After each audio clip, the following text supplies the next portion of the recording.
Bakunzi ba Axia Vibes TV, turabahaye ikaze mu kiganiro cy'uyu munsi. Tugire dusubire kubandanya tuganire ibikuza umuntu, tuganire ibiduha iteka iwawe, iteka iwanje, iteka kuri twese. Uyu munsi tuzanye umutumire mushasha. Mbere dufise iteka ryo kwakira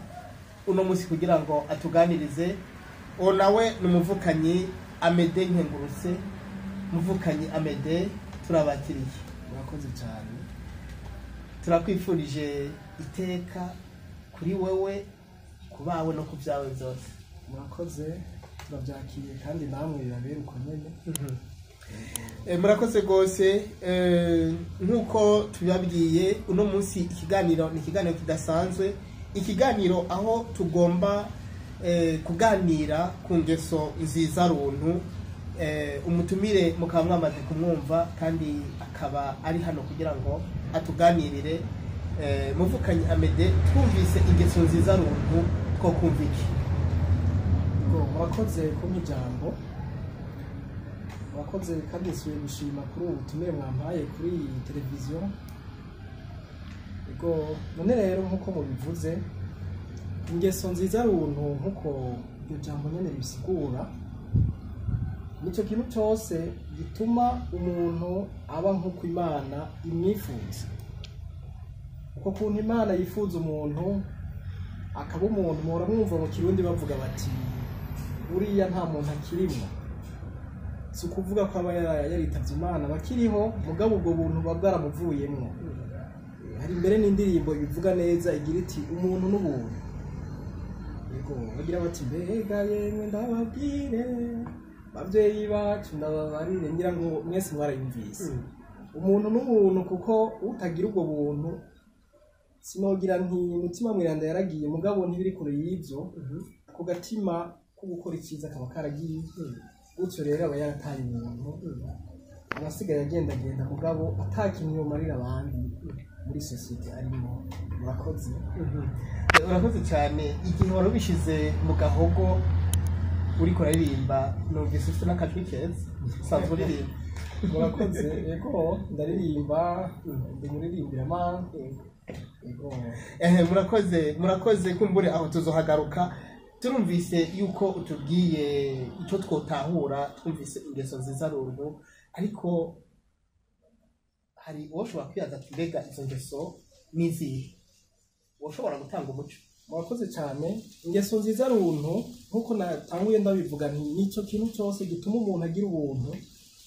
akaba mu bandi abafitiye akamaro. Ibyo rero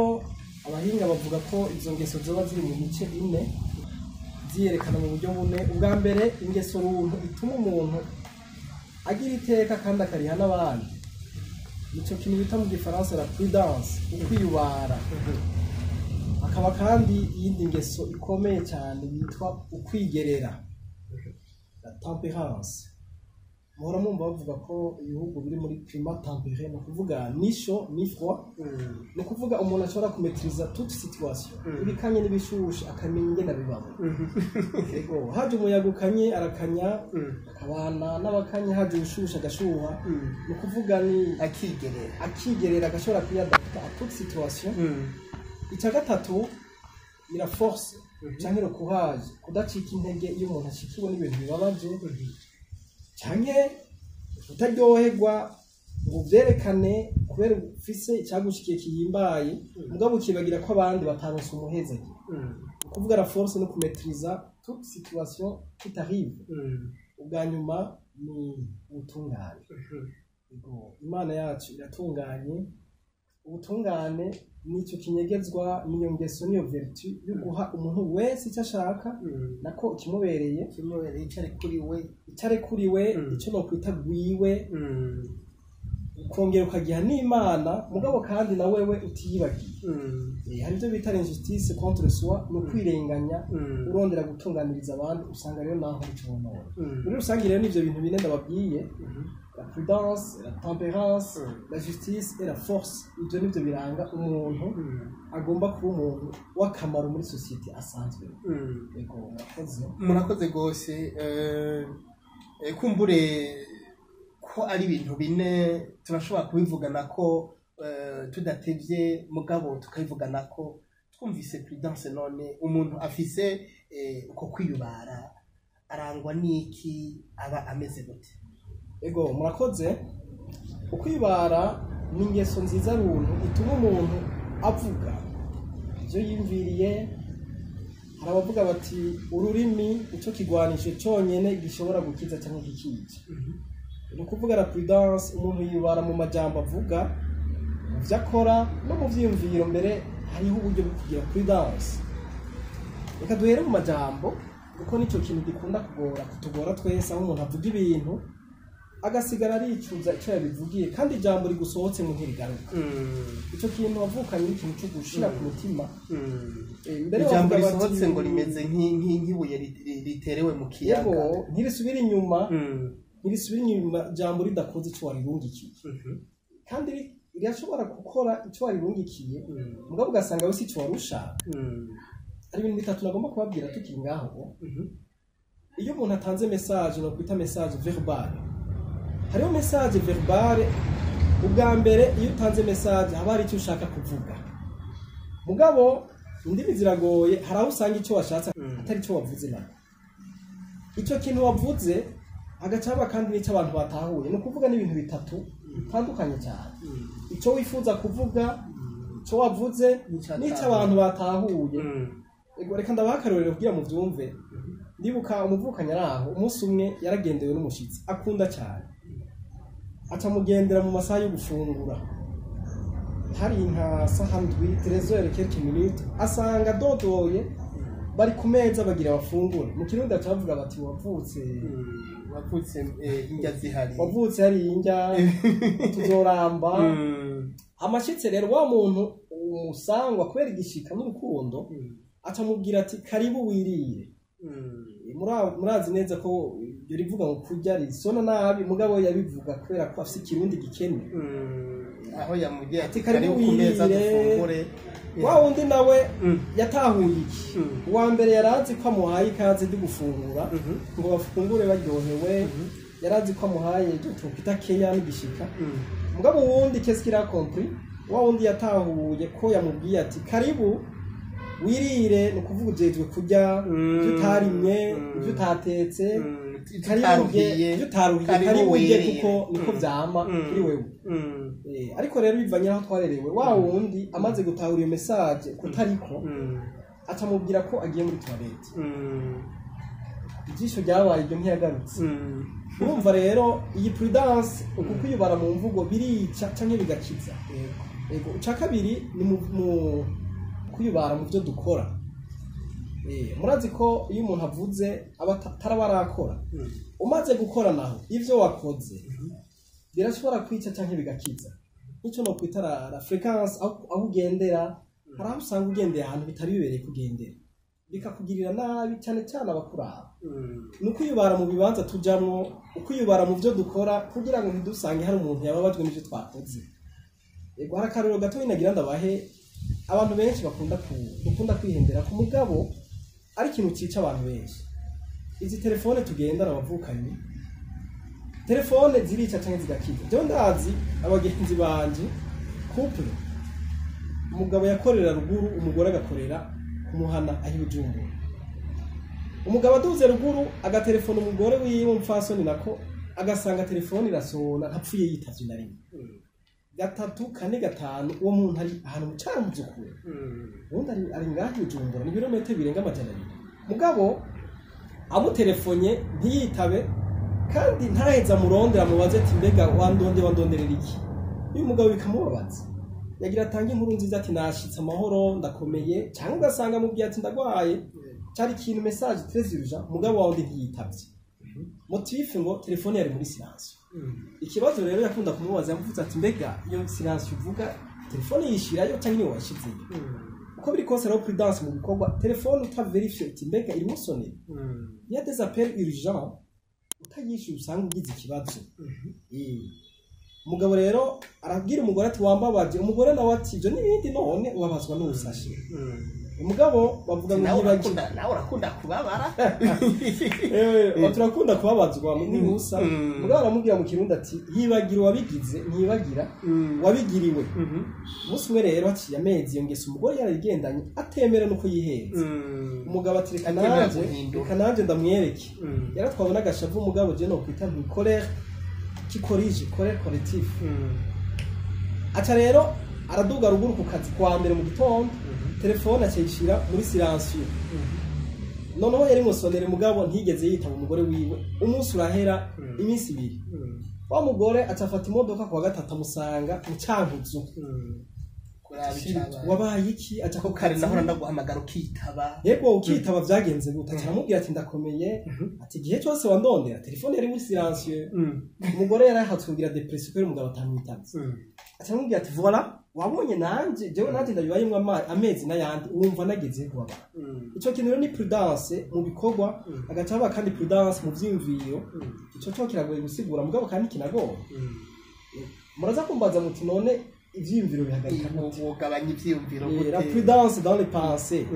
abahinga bavuga ko iyo umuntu atanguye kwimvira ivyimviro bibi ivyimviro vya vengeance vya sexualité ivyimviro mu kwegera mu gicubo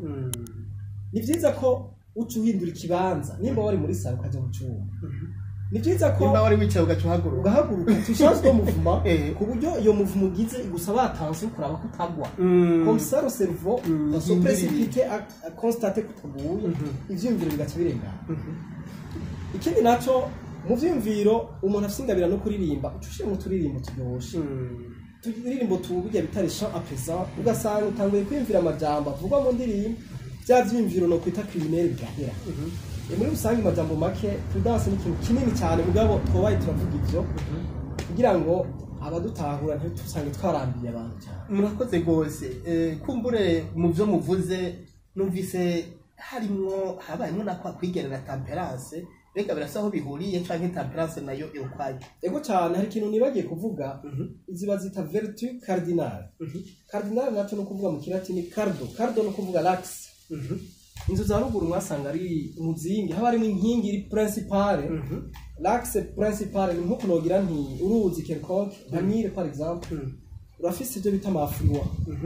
utundi tuzi twisukamwo mugabo cardo umurongo ugororotse n'ubwo ruzi ruri principale cardo rero ikintu inkingi iri principal gize umuntu mugabo ishimikira ko izindi nyifato izindi ego cyane ifise amashami menshi mugabo yose yamuka ngaho kujya yeza agira ati jewe ndi umuzabibu namwe muri amashami kuvuga cardo no burinde baraba cardo yawe uhagaze kuki ushingiye kuki ningeso shingiro rero none ico twokwita cardo none ko twabonye izingeso twabonye zine zose hari iri hasi n'iri hejuru n'iri hagati n'iri kwisonga cyangwa zose zifise uruhara ego oya zose zirangana mugabo zubakiye kuco kintu cyitwa ubuntu zose rero nogira nti amashami kandi amashami anganya uburemere kuko ubuze kimwe kirashobora gukwega ibindi narimeje kwabwira la prudence kwiyubara mugabo na temperance ntikure y'ivyo kuko nababwiye nti umuntu agiye ahantu araraba neza ati mbega ahantu ngiye byukuri byari bibereye ko ndahaja temperance rero mu kirundi gitomoye ni ukwigerera mesurer tout ce que tu dis tout ce que tu fais et même mesurer tes pensées muza gusanga bihindura iforoma mugabo ahanini ya prudence nyene twavuze tuti dans les pensées dans les gestes dans tout ce que tu fais tout ce que tu dis ego temperance rero irafitaniye ubucuti nogira nti muvyara wa prudence kuko nta muntu numwe ashobora kukwigerera adafise prudence temperance nogira nti nukwitsinda ikintu novuga gikunze kudukwegera twese ni shavu na colère ni n'ubumara burica canke bugakiza umuntu ashobora kwigumya kipeso tenir mu ngora nukuri uzosanga no kuvuga nabi ya prudence verbale tayibagitse birakunze gushika mu bubakanye ugasanga umugore aravuze umugabo musamiye hejuru ugazosanga ishavu ryatsinze urugo ugasanga nta unite ikirimwe abo bantu babiri iyo habuze uwihangana agira ati je suis tempérant ndihanganye naho nababaye uzosanga biteza ingorane arakantu nagira ngo babwire ko dufasha cyane cyane gutahura tempérance cyane cyo ishavu nicyo kintu gikwegera umuntu kikamugirira nabi ugasigara uricuza mu kirundi dacu umugani ngo heza guhemuka ibigori bikera ijambo nkuko twabivuze ryasohotse ntushobora gusigura ngo jewe shavura nabi ukamengo ariko arasigura ko afite ishavu ry'agatangaza hari abantu babivuga ngo jewe ngo unarababwiye ngo jewe sishavuriri si ikintu cyo kwiyemera ahubwo ni ikintu cyo kwirata si cyo kwirata ahubwo ugira uti ndago sishavuriri ego ko yagukwegera hari umuvyeyi yaraho aho mu gisagara ca Bujumbura nyene yarafise ishavuriri cyane yari umupapa n'umumama umupapa rero abana biwe bakagendera kujya musonga akantu kose bihendeye ko bagakubitwa mugasanga rero umwana umwe muri abo bana umunsi umwe birashika yo mu ishuri ayobe mu ishuri se kubera umwana azi ko se akaze ayobewe barabana babiri bamuhasa bukuru yaramenye butoya ayobewe butoya amaze kuyoberwa arafata ingingo ati jewe sintaha kuko ninataha papa aranyica ako kana gaca karara mu gahinga nta telefone gafise